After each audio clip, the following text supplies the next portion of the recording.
This is the One Life Podcast, brought to you by One Life Fully Lived, a nonprofit organization dedicated to helping you learn how to dream, plan, and live your best life. Let's begin today's show. Welcome, One Lifers, to our monthly podcast. We have an awesome guest today. Before I introduce her, I want to tell you a little bit about her. She is a therapeutic life coach and licensed psychotherapist who guides clients on creative journeys towards transformation. And I know that's really what we're all here for, is to learn, add some value in a way that will change our life, elevate our lives and the people around us. And I'm really excited to dive into the topic and the conversation that we are going to be having today. Lisa Pepper Satkin, how are you doing today? This is great. I'm doing great. I feel honored to be here. It is honestly a pleasure to have you, and there's so much that you have going on in your world and the things that you're doing, so I want to obviously dive into that. But how did you get connected to the One Life community, and what really drew you to us? So I heard two of your members, one of them I'm in a close business networking group with, and she came back, I think, from one of the conferences and lit up and said, I found this incredible community. And there's this great mastermind group with it and all these great things we're doing. And I said, well, that sounds just like stuff that I'm interested in. Tell me more. So we continued to be in conversation. And then I think she and her husband recommended that I apply to present at the East Coast Conference. And I said, well, I think the deadline's passed. And they said, no, you gotta present. And I said, okay, I'll do it. And then the rest is history. I love it. So tell us a little bit more about yourself, since, if people that don't know you, where from humble beginnings did you start to leading you on this journey and path to where you're at today? Okay. Wow. I haven't told my story in a long time, but I'll just tell it from the beginning, which is I grew up in Utah, and I always felt a little bit like an outsider. And in the third grade, all of my friends were told that it's not right to swear. And so I would hold circles at recess to guide my friends in, like, what's it like just to speak your truth? It's safe right here. We just, in our recess circle, say whatever you want, because you can't say whatever you want out there in the classroom or at home. So let's just have a safe pod right here where you say what you want, and then it gets out of you, and hopefully we'll all feel better. In third grade, you were already doing this. In third grade, I was already holding women's circles. That's awesome. And then from there, I got very interested in what it would be like to have a conversation like I was creating during recess if I had that for myself. So I got to be in therapy with this really cool woman who smoked cigarettes and ate donuts with me, and we didn't smoke cigarettes. She smoked cigarettes, and she drove this lime green Porsche, and she let me just be exactly who I needed to be and feel my feelings and not get caught in them. So I've been in this work since I was 10, or I guess 9 if you consider my girls' circles. That's amazing. And now, what drew you? You're now out in San Francisco doing some amazing work in various projects that you're passionate about. What led you out here, and what have you found or learned along that journey? So that's another big story. When I was 28, I went and lived in Guatemala and wanted to help people come back out of land that they had to leave because of the war, and I helped them re-inhabit their land. Wow. And at the end of that journey, which was like 8 months living in Central America, I realized that I needed more training. And so I went to graduate school in psychotherapy. I had been a massage therapist before that. I put myself through graduate school doing somatic work. Soma, as we all know, is the body, and really connecting for people, that mind-body connection. And so from there launched my therapeutic work, my psychotherapy practice. I work with all ages. I know every marketing expert says I need to niche. I never have. I work with a lot of different issues: addiction, anxiety, career transformation, divorce, parenting apart. I work with all ages, and it's because I have passionate connection in all different areas of my life and other people's lives. And so I've been doing this work in my office for years and years and years. And all of a sudden, I think a lot of us through social media or through the universe vibrating at a higher level, that we're all kind of coming out like, oh, you think like that too? So do I. Yeah. And then we're in a conscious community where we can make changes that we want in our life because we have the tools and we have the ability to have the conversation with other like-minded people. So it's a long-winded answer to say how I've sort of stepped out of my office and started stepping into other groups of people and with an intention to have an impact for greater good. Yeah. Well, I think that's why you were led to the One Life community as well, is because this is a conscious community. These are people who are looking to not only elevate their lives, elevate their thinking, but they are aware that this new idea of consciousness and mindfulness and intentionality in life is there for a reason, and it doesn't need to be stifled anymore. It doesn't need to be stigmatized. I'm sure you've seen the evolution of this space, right? Because I know as a millennial, this mindfulness, quote unquote, is now becoming more of a trend and people are more open to it. Has it always been this way, or what's the evolution look like from your side of the fence? It's interesting because the things that I've been passionate about, like, I'm going to just put it out there, like creative visualization. I remember when I was closeted about that practice.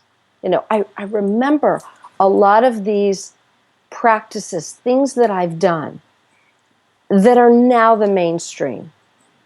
Like, I put on art retreats. I put on my first art retreat, 11-11-11, because I knew there was some magic in that day, just all those ones lining up. It felt like a big gate opening. And now, coloring books for adults are all the rage. I know, seriously. I had been talking about that for years and years, but I had been shy about it. I think when you have a collective community that gives you a high five about what you're doing, it's easier to come out with what you're doing. Yeah.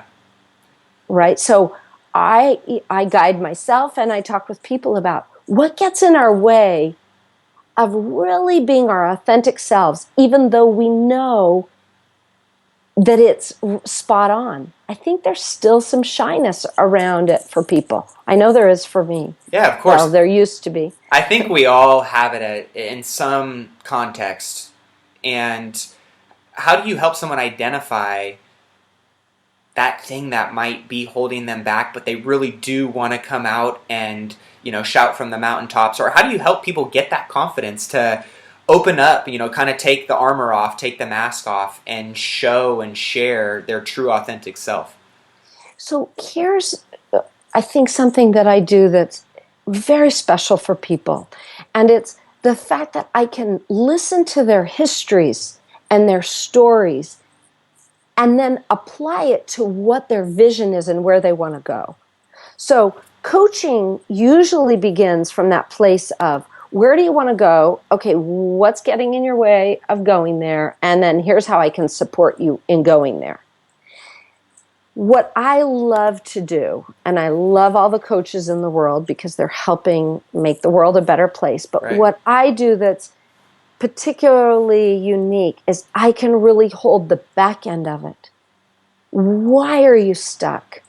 What's a part of your story and your history that merits being honored? You're not just being stubborn, or your critic is loud right now for a particular reason. And I help people understand that the word we use is psychodynamic. It's like your own history. And how do we make space for your history as a way of launching you forward? Does that make sense? Yeah, so instead of it being a limiting factor in your life, at least reflecting and acknowledging what that was and more so using it as a launching pad for where you're going. Yes, and that was the word I was going to use. It's launching. It isn't just a strategy to move forward, right? Mm-hmm. And I have examples of that, from so many different stories that I hold with executives that are like super duper successful, but they can't figure out certain areas how they get stuck. But I know their histories. And so I can hone right in on it and say, well, remember all that criticism you used to get, no matter what your report card was? So when you get your review or when you give a review, all of that gets activated. We don't have to listen to it, though. We just have to make space for its activation, tuck it away, and keep going. That's what awareness gives us, the ability to do that.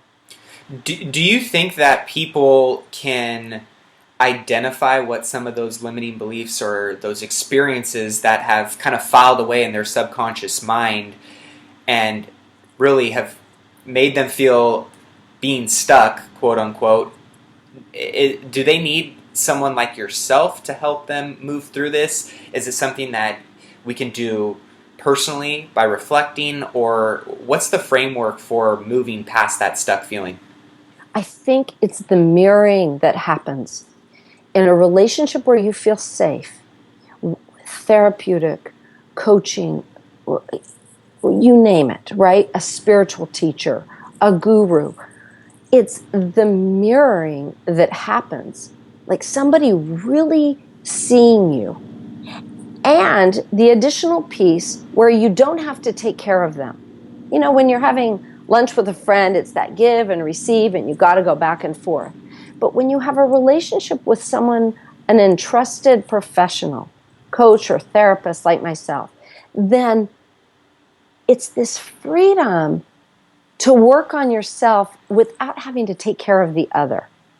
That's why this dynamic can be so unique, so uniquely successful, I guess.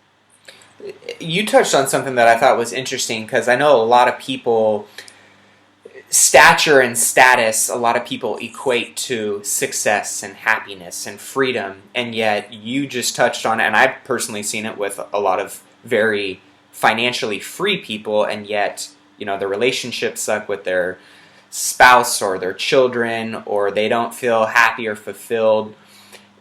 What is that missing link, with net worth equaling self-worth? I love that you're tapping into this, because I've been really chewing on this over the last couple of days I work with a lot of clients with absolute financial freedom, right? As I say, they have more money than God. Mm-hmm. And what is that emptiness about? People say money can't buy happiness. I'm not so certain of that. I've seen money buy people some really lovely experiences or stuff. But when you have more money than God and you're still disembodied or feeling empty, Yeah. what's that about? Right. And my take on it is that there's an early wound of not being seen, or a way that you're not made to feel safe or loved or seen or understood, that will never get fulfilled by stuff or money. Mm-hmm. It's another kind of healing that has to take place. I can give you a great example of this. Just yesterday, I was with my 10-year-old, and we got out of an elevator, and her bag got stuck on the elevator, and the doors closed. So she went on a journey. Now, she's 10 and a half, and she's a smart cookie, so I knew she would be okay. But I was mindful, and I was shouting up the elevator shaft, "Hey, I'm here," and I knew she would get back down safely. And when she opened the door, her eyes were wide, and she said, "I felt so scared." And I said, "I really hear that. What did you do to take care of yourself?" Right? Because I'm often having her not get caught in the fear, but how do you land? Right. How do you work through it? Right. And she said, well, it just kept going up and up. And finally, on the 8th floor, it opened and people came in. And I said, did they say anything to you? And she said, no. And I said, how did you then know where to go? And she said, well, I figured the lobby was number 1. So I pressed number 1. And she said, but I was so scared. And my mom was with us. And my mom said to her, no, you weren't. You knew exactly where you were and you had your cupcakes. And we walked out. And my daughter said to me again, I was so scared.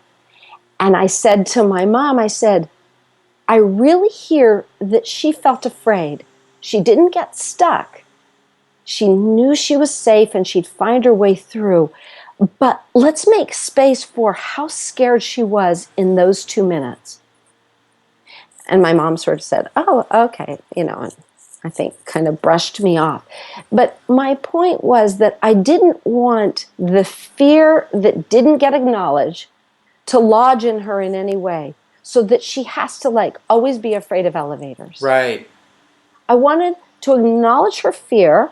We didn't get stuck there.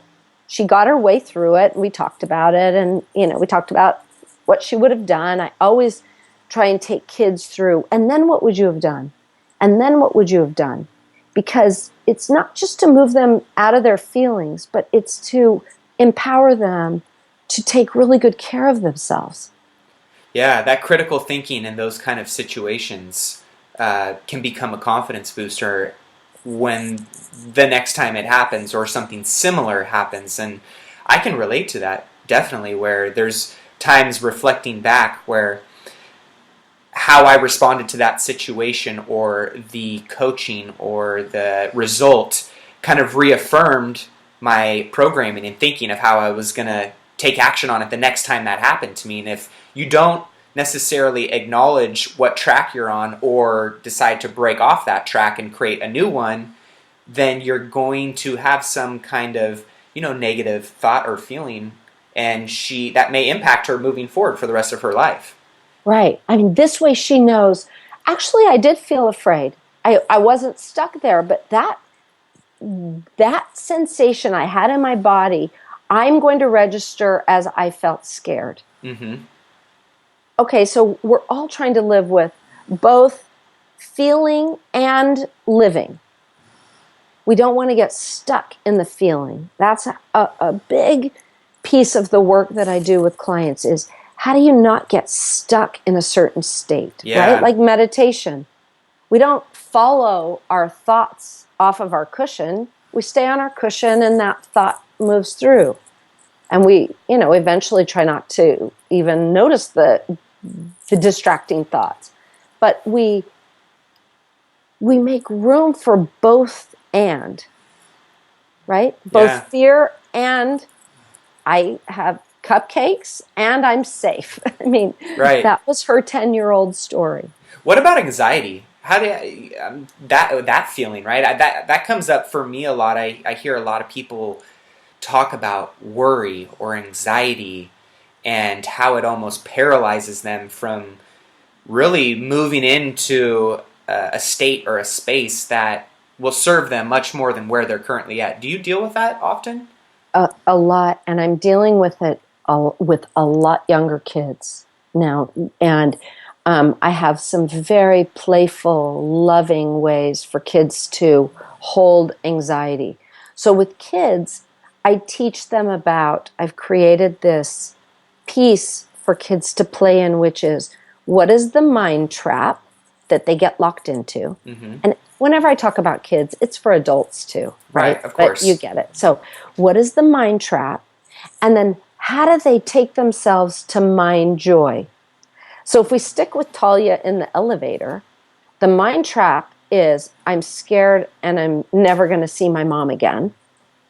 But the mind joy she went to is, I'm safe. I have the cupcakes. I know you get what I mean. Right. And I'm smart. Like, she really went to I know how elevators work. Yeah, I just made it through this. Right, that was her mind joy, even while she was caught. So if you think of anxiety is actually kind of like being caught in an elevator. right? We've Yeah. got to know, what buttons do I need to press to get myself out to the lobby so I can keep going on with my day, right? Yeah. Anxiety with adults, it is really about neutralizing the feeling state. I haven't yet successfully just gotten rid of it for anybody. I haven't seen anybody just get Of rid of it. course. We identify it. Is it worry? Is it fear of the unknown? Or is it really life or death situation? Right? Like if you're camping and there's a bear by your head, it's a different calculation that's needed than if you're concerned that you're never going to do this presentation at work. Yeah.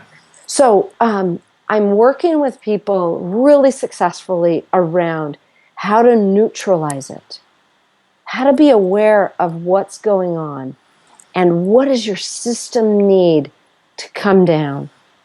Another really beautiful trick is anxiety wants us to join a team. So if you think of it as like a ping pong table, like should I be on the left side or the right side? Anxiety always wants us to decide because it's a fake out. It thinks, okay, I'll relax now if I know I'm supposed to be on team A or team B. But I'm really working with people about how do you just come off to the bleachers and just sit in the bleachers and watch the ping pong game. You don't have to decide which team you're going to be on. Mm-hmm. It's so easy to get caught up in, and I Decide. refer to it as sometimes like ground game versus air game. And You're, I refer this in a business setting, but it's the same thing, right? Sometimes when you get caught in it, you are in it, and you're in it. you can't see clearly of if you were standing up in the bleachers or the air game. You're looking down on it, and it's more empowering. It's a completely different landscape that you feel much more empowered to navigate. Totally. And there's so many different tools. Meditation obviously is fantastic. But if somebody is really caught in the elevator or caught in the mind trap, or they're really young, I can start to guide them on that path. But it's a trickier one for someone to tell them, start to meditate. Easier said than done. Yeah. Yeah. Yeah. Another treat I'm doing with my toy that I created, my Hardy Kid. It's got a pocket. And so I'm having kids write down their mind traps so that I can hold them with them at the end of the week, like if I see them on a weekly basis. Or their parents can hold what caught them during the day, right? So they can... It doesn't have to go away because we know what we resist persists. I want to try and find a safe nest to hold it for them. I love it. Okay, so tell us about My Hardy Kid. You are doing some really cool stuff with that. I want to share this with the community. I love it. Okay, so this is your questions are great because it leads right into how My Hardy Kid got created. So when my daughter's friend was in kindergarten or first grade, she was afraid to raise her hand. But she was afraid to raise her hand to go to the bathroom. So all of a sudden, I went into therapist mode. I can't have a kid sitting there afraid to go to the bathroom. Right. So I said to her, Ella Bella Boo, if you practice being brave all week long and raise your hands as many times as you need to, and then write it down on a piece of paper, I'll make you a surprise. And it motivated her. And she and my daughter were telling me how successful she was at this, being brave. And Friday came, and I thought, oh my God, I owe Ella a treat. So I went to my sewing machine, and I sewed her this doll with a big heart head and a sign that said, I am brave. And it's so funny looking. I still have it. She's loaned it back to me so I can show classrooms. And I gave it to her, and she loved it. And the other kids loved it, and my kids loved it. And then it just sort of started taking off from there. I started making more of them. And then my oldest daughter found one, and she said, is this My Hardy Kid? And I said, yeah. Wasn't it wasn't intentional, right? I mean, I'd made them. I just didn't know they would really want to start to use them. And so my kids and other kids started using them, but it really took off when I had a bunch of them made and no one was really showing interest. Like all my kids' friends had them, and that was it. And I thought, well, I give up. And my youngest daughter, the one who got stuck in the elevator, said, you can't give up. I see kids' faces light up when they have a Hardy kid. Don't give up. Keep going. And that night I thought, well, I'm going to give them away. So I gave them away to all the teachers at my kids' school as a thank you gift for teaching my kids. It was just like, I'm done for now. I'm busy. I'm going to coach people. Putting this on the shelf. Yeah. And it was really an authentic thank you gift. My daughter was graduating 5th grade, and I really wanted to thank them. And I came back this last fall, August of last year, and many teachers came up to me and said, this is fabulous. What do we do? Guide us. And so I started going into the schools, and I created a whole program in the classroom where kids start to talk about their fears, and they start to talk about what they're proud of and what they love about themselves. And I've grown this whole program for kids to grow self-confidence, self-worth, compassion, which ultimately is self-esteem, right? Yeah, isn't it amazing how these amazing products and experiences and really empowering value tools come out of a void that we see in our own lives or in the lives of the people we care about? And what you've created, tell us a little bit about, like, what is the actual My Hardy Kid? So that's an interesting question, because I happened to create this really cute toy that's got a heart head, and it's got its arms extended out and its legs extended out, like ta-da, and it has a little pocket on it. And then I wrote a teacher's guidebook, and now I'm writing the parents' guidebook. But the toy is simply an object that helps the kids feel comfortable. They hold it. I mean, all these different things that I've created in the classrooms, kids love holding it, and they love being in charge of passing it to another kid. It's not a teacher-directed program. It's a kid-directed program, which gives kids agency and power in a classroom where they're basically told what to do every day. Told what to do every day, all day long. And so someone said to me, a very, very successful businesswoman said, my dear, you don't have a business. You don't even have really a product. Pretty much, bye-bye. And I thought, okay, she's right. I don't really have a product. The product isn't needed for the message to get out, but it's super cute. The product's super cute. So it's a program of growing kids' social emotional learning skills in a really fun way. And so it's a toy and a book and me schlepping around to all these different classrooms with cute and great effective exercises I've created to spread the word in the classroom. And then I go in and volunteer and I teach it.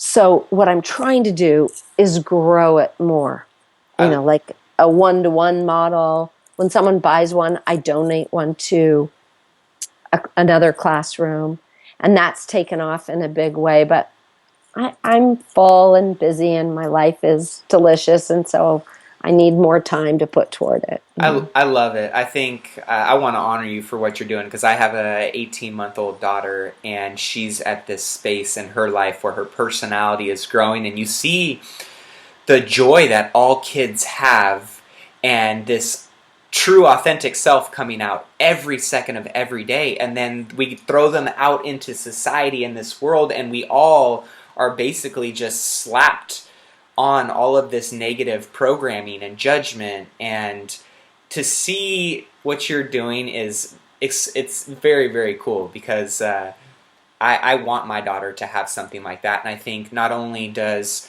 every parent want that for their kid, but they want that for themselves too. We are always our own biggest critics, and we don't grant ourselves permission or give ourselves grace to go out and just be our true, authentic self. And the fact that you didn't listen to that woman who said, that ain't going to work, the fact that you're still doing it, I am very positive that this is going to make a significant impact on a lot of people. That's really sweet. I know it's delicious. It's just I got to get it out there. Yeah. Yep. I'm right in the middle of.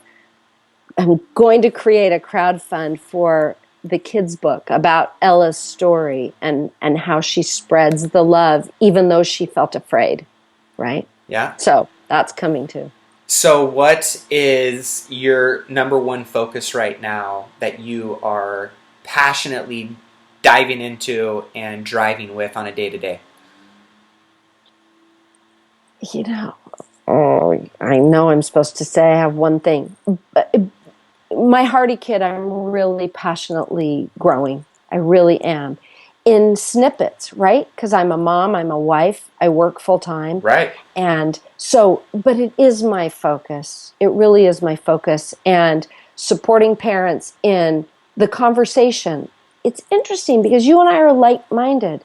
One Life is a like-minded community. Mm-hmm. I cannot believe how many people out there don't know the way to talk to their kids and how to grow their own kids' inner sense of self. So I am committed to really getting it out there. Yeah. So parents have an easy, it's like almost an easy game board of, if I say this, then this will happen. I want to give that to parents that don't know it. Yeah.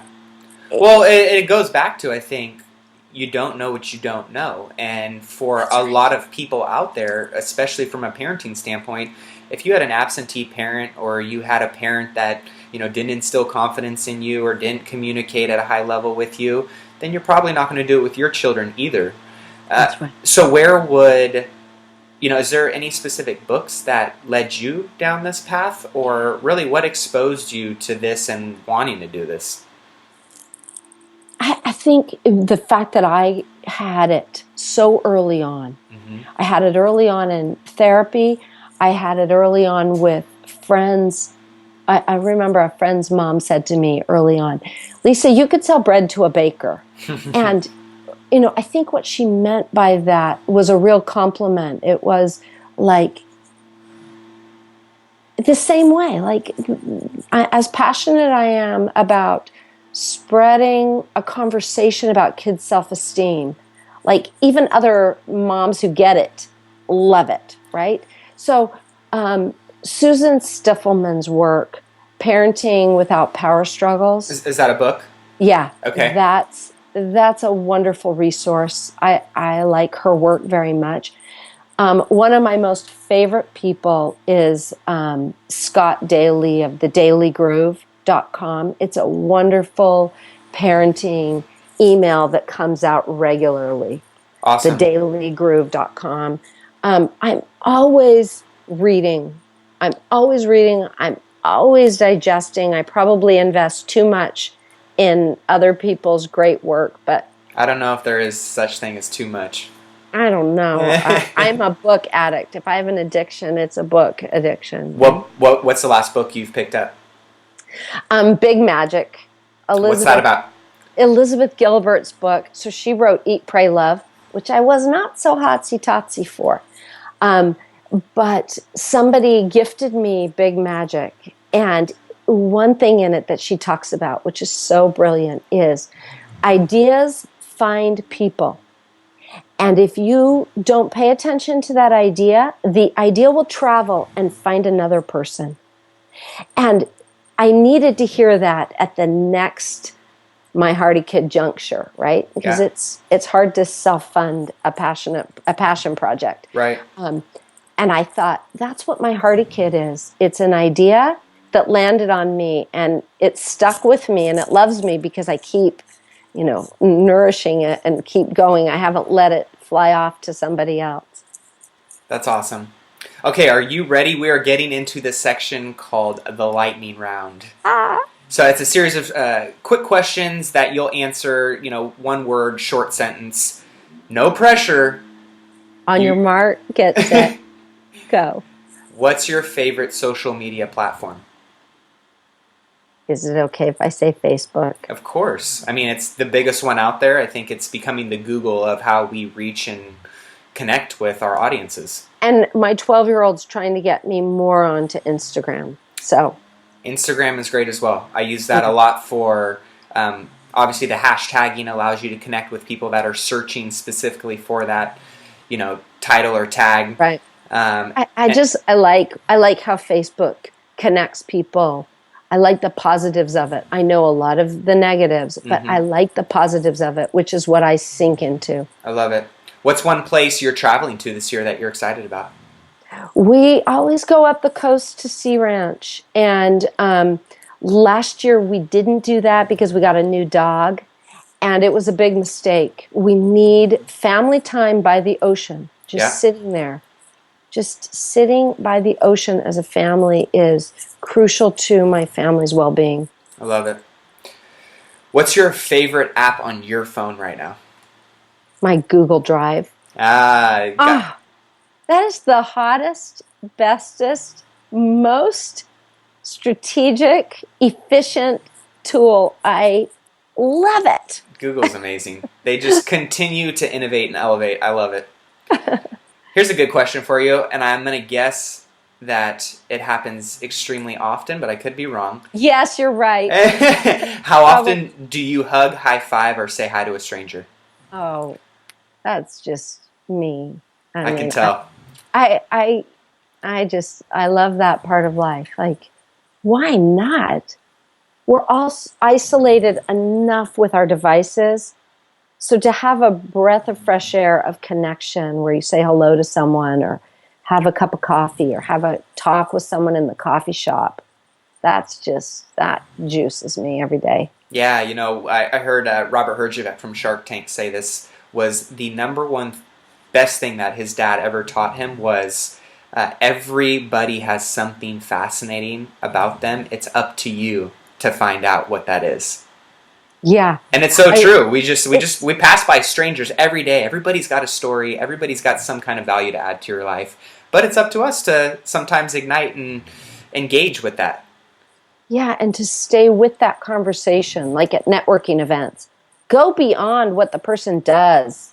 Right. Go beyond that. I always like to ask people questions about, well, what are you passionate about? I care about your job, but tell me what you're passionate about. Yeah, I love it. What's one great trait you believe every leader must possess or, a muscle they need to strengthen in order to achieve greater results? Compassion. How come? Compassion. Well, compassion for yourself, for others, or just in general? Both. And certainly compassion for our kids, our inner kid, right? And I don't like the term inner child. I think it was tainted years ago, but it's like that inner kid in us that can get hurt feelings but the compassion I always ask myself, if I had your story and I had your history and I had your past, how might I treat you differently than I'm treating you today?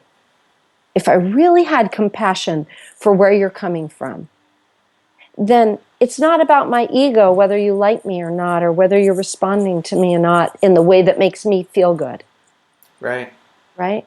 How do I really get curious about who you are and why you're responding the way that you respond? Yeah, we live in such a judgmental society nowadays, and I truly agree and believe that it does stifle the greatness we all have within us, unless we've done enough work on ourselves to ignore that. Right, and with judgment, I really own that I'm judgmental. I can see my judgments all day long. Yeah, we all do it. But I try not to let them get in the way of my being in relationship with people. But I own that clients say to me all the time, I'm so glad you're not judgmental. And I always correct that because I am judgmental. But it doesn't get in the way of this being a safe space. doesn't get in the way of my relationship if you're having an affair with your boss. I'm sitting with you and that experience, right? I want to have compassion for that experience. It's great insight. So as we wrap up, last question, what's the one thing you believe our community should be improving on or implementing in order to live one life fully lived? It's so right on. That's a tough one. I don't typically should on people. I don't have an answer for that yet.